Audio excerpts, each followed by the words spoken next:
Cordial saludo, mi nombre es Luz María Redondo Marín y pertenezco al programa académico de Ingeniería Industrial de la Universidad Nacional Abierta y a Distancia. Me encuentro adscrita al SEAD de Valledupar y hago parte del grupo 403 del curso de Cálculo Diferencial.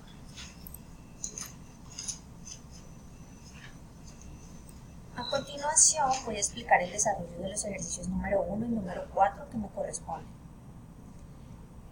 El primer ejercicio trata sobre la obtención del dominio y el rango de dos funciones. Me corresponden las funciones f de x igual a 5 por x más 2 sobre x menos 1 y f de x igual a 7 por x menos 3 sobre 3 menos x.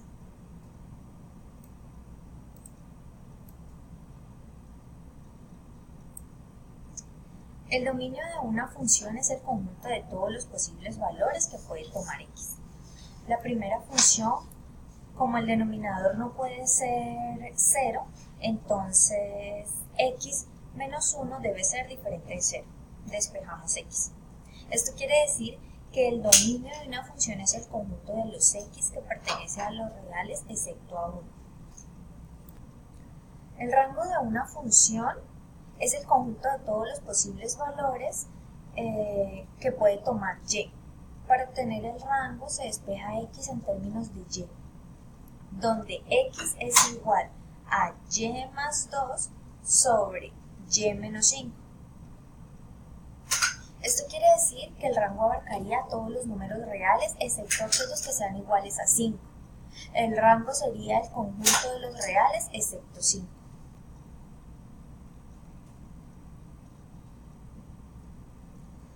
De igual manera se verifica el dominio y el rango para la segunda función. Su dominio son todos los reales exceptuando el 3. El rango se obtiene despejando x en términos de y, donde se ha asumido que f de x equivale a y. Operamos algebraicamente y obtenemos que y debe ser diferente de menos 7. El rango, por lo tanto, será igual a todos los reales exceptuando el menos 7.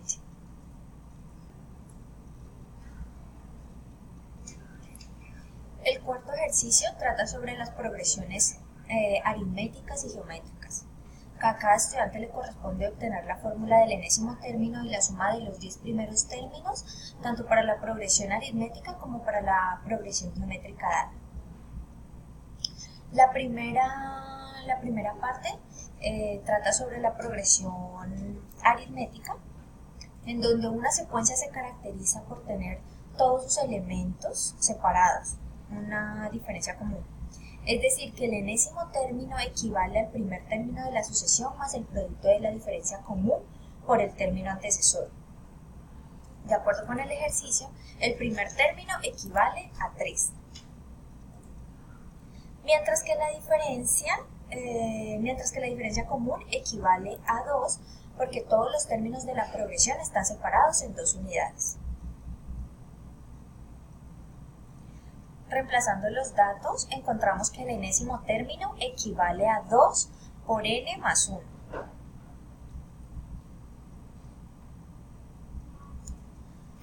La suma de los n primeros términos se obtiene de la semisuma del primer término por el enésimo término multiplicada por n.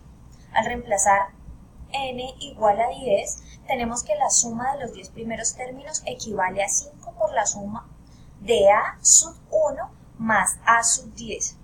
Como necesitamos a sub 10, entonces lo obtenemos con la fórmula que hallamos en la primera parte. Es decir, que a sub 10 equivale a 2 por 10 más 1. Esto es 21. Reemplazamos el término a sub 10 y concluimos que la suma de los 10 primeros términos es 120.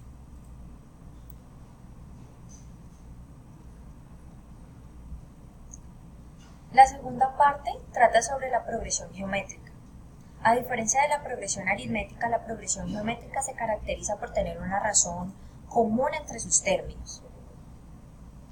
El primer elemento corresponde a menos 2, de acuerdo con lo observado, mientras que la razón común equivale a 4, pues si dividimos el término sucesor que le antecede, siempre dará 4. Reemplazamos los datos y encontramos que el enésimo término equivale a menos 2 por 4 elevado a la n menos 1. Para la suma de los primeros n términos se usa la fórmula de a sub 1 por la razón entre r a la n menos 1 y r menos 1. Reemplazamos los datos, operamos algebraicamente y llegamos a la conclusión que la suma de los primeros 10 elementos de la progresión geométrica equivale a menos 699,050. Con ello termino mi sustentación. Agradezco su atención.